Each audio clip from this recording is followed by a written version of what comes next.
ഫുട്ബോളിലെ ഒരു പിഴവിന് ഒരാളുടെ ജീവിതത്തോളം വിലയുണ്ടാവുമോ? Sometimes the answer is yes.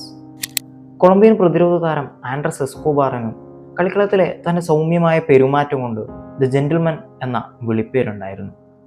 1994 world കപ്പിലെ qualification റൗണ്ടിൽ ടീമിൽ ഇല്ലായിരുന്നെങ്കിലും ക്ലബ്ബ് തലത്തിൽ AC മിലാനിലേക്ക് ഒരു ട്രാൻസ്ഫർ ഓഫർ വന്നതിൻ്റെ സന്തോഷത്തിൽ നിൽക്കുന്ന എസ്കോബാറിനെ തേടി മറ്റൊരു വാർത്ത കൂടി വരുന്നുണ്ട്.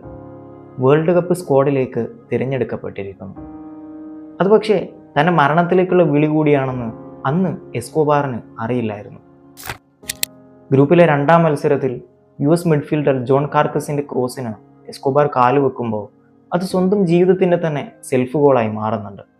എസ്കോബാറിൻ്റെ ഓൺ ഗോളിൽ ലീഡ് നേടിയ US മത്സരം 2-1 വിജയിക്കുന്നു.